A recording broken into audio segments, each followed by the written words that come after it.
maybe I'll have a different twist to it. Amen.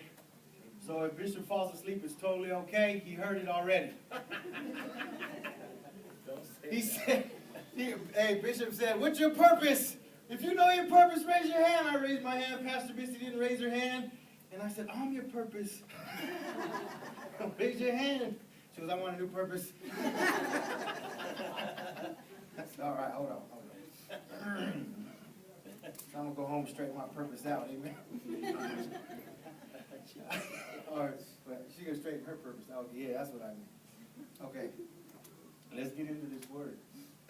I saw the two quarterbacks last week, Peyton Manning and the quarterback of the Miami Dolphins, talking at the end of the game, and the quarterback of the Miami Dolphins looked at Peyton Manning and said, dude, I almost had you. All right, never mind. That was funny. Like, I was dying to say that. Dude, I almost had you. You almost won. Okay, so the title of my sermon is The Attitude of I Can. The Attitude of I Can. And the reason I want to preach on attitude today is because attitude is everything.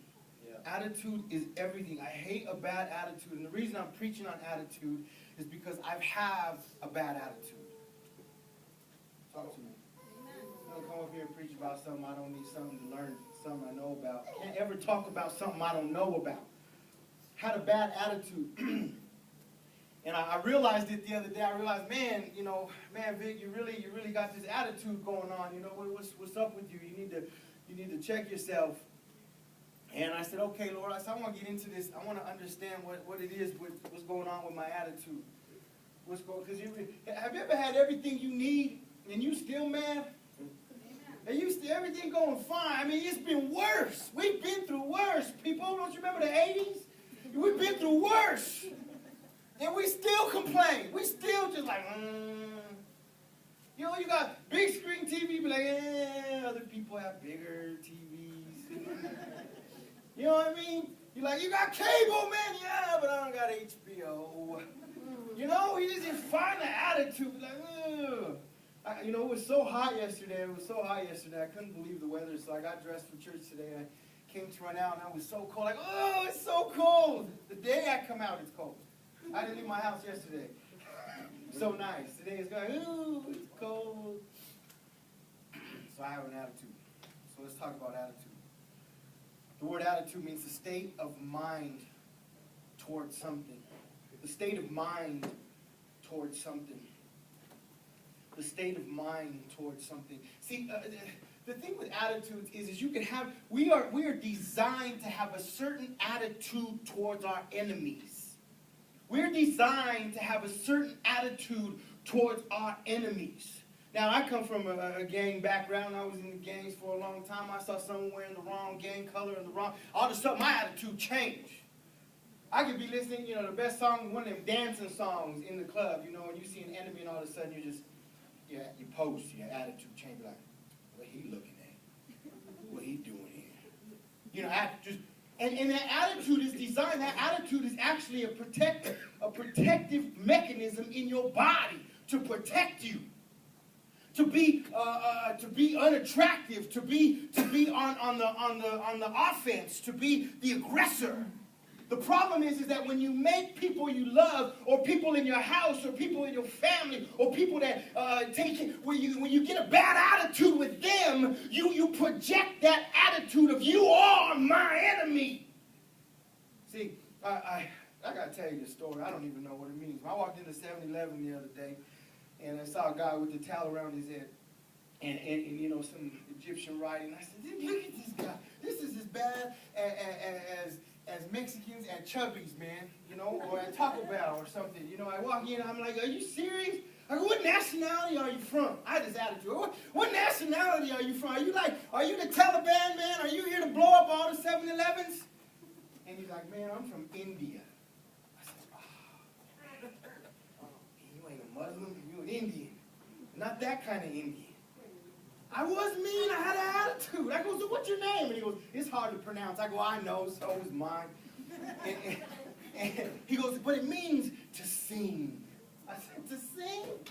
He says, you made me feel bad. I come in here with an attitude, ready to just be mad at you because I think you're the Taliban in Broomfield, and I got this attitude because you're friends when we can't pronounce each other's last names. I went home. I was so convicted, though. I went home and I said, what right do I have to walk around with this attitude? That I need to change something in me. Because I walk in like, where the sunflower seeds at? Oh, sir, they've been in the same place. You ask every week. Okay. I was driving my car, and I was driving fast next to this other fast little car, and we were driving fast. He ain't gonna beat me. Boom, we both pulled to 7-Eleven. I get out of my car. I slam it. I look at he like 19. like his dad over here. I was, oh, man, did you wear your seatbelt, son? I said, just this attitude. And I said, Lord, what do you give this to me for? I don't want this. I'm happy. I'm excited. And things are moving. God is grooving. God is alive.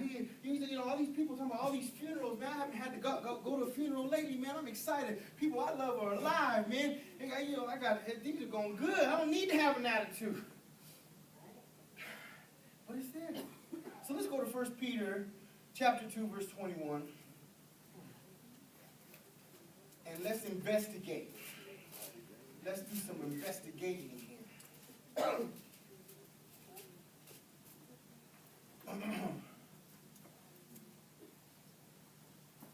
1 Peter chapter 2, 21. I think I'm going to read through 25. I may stop, but I may continue.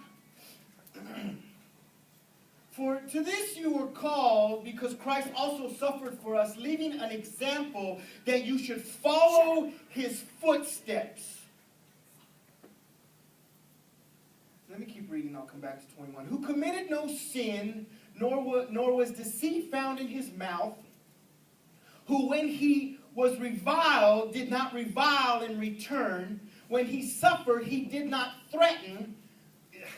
When he suffered, he did not threaten because he had a good attitude. Come on.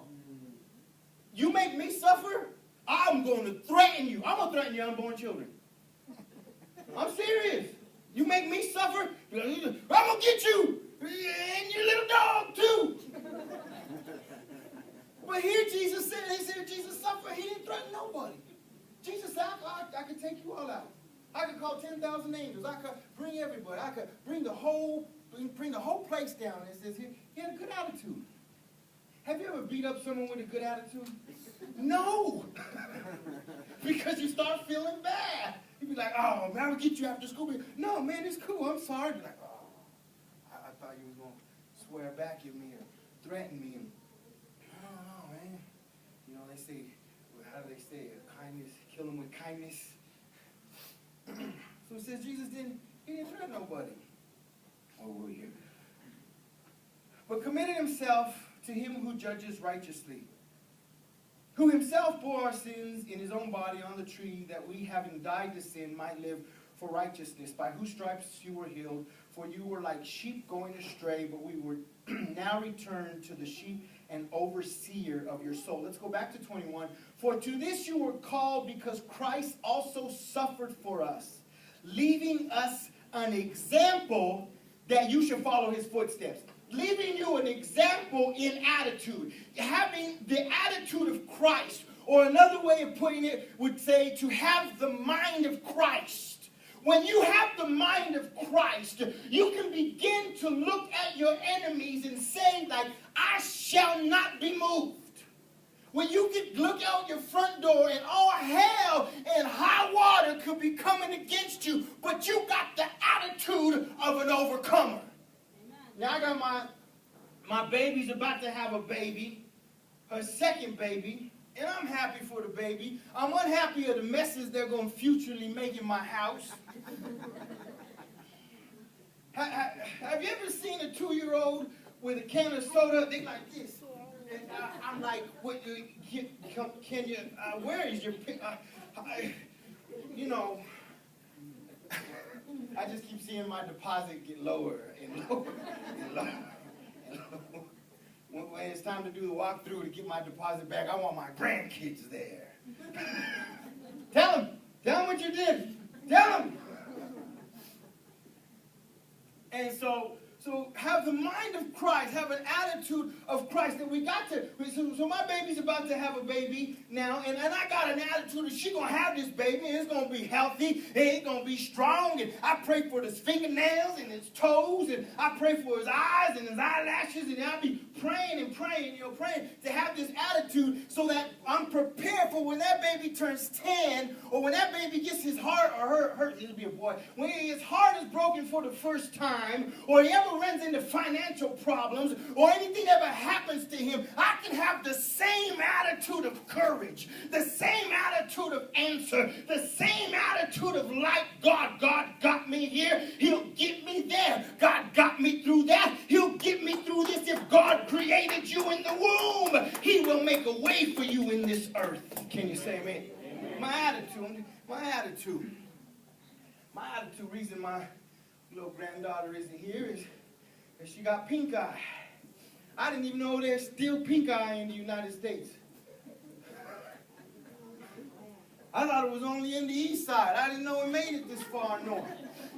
I said, and it's pink, man, it's really pink. I said, oh, baby, love me from afar. So she said, I ain't going to church tomorrow because I don't want to give everybody pink eye. I said, you're probably right. And the people I wish you'd give pink eye probably won't be there either. See, I got bad attitude. God checked me. I said, come anyway, baby. I said, come anyway. God will heal you at the door. She didn't come. But I got an attitude that God's healing her right now. Must have an attitude like Jesus. Let's go to Romans 12. See, because attitude is everything, man. Attitude is everything. Attitude is everything. It's spiritual, church. A good attitude is spiritual. A bad attitude is spiritual. If you are walking around with a bad attitude, you better go back to your prayer closet and find out what devil you dealing with. You better figure out what devil is inside of you and is trying to rear its ugly head, because the only time you should have a bad attitude is when it comes to your enemies. And the only enemy you should have in your life is the devil himself. We never have an attitude when the devil comes knocking. Hey, girl. Where you been, girl? Yeah, I don't even know I do that. Where you been? I don't even do that. Where you been, girl? Come here, you look great. Do you have any drugs? I mean, I'm just saying. Don't come empty-handed. Right? Right? Am I right? If I'm wrong, I'm wrong. If I'm wrong, you ever see, you see the old homie that, hey man, how you been? What's going on? Remember that one time? Remember that other time? You should be arrested. You should be in jail. You should be dead. And you're laughing, walking down memory lane like you did it yourself. But then conviction comes. Last night, it was getting late last night, and I knew I had some more notes to write down. And Pastor Misty goes, with this little attitude, she says, I took it like that. She goes, don't you still got to study? I said, don't you got a TV in your own room? You understand?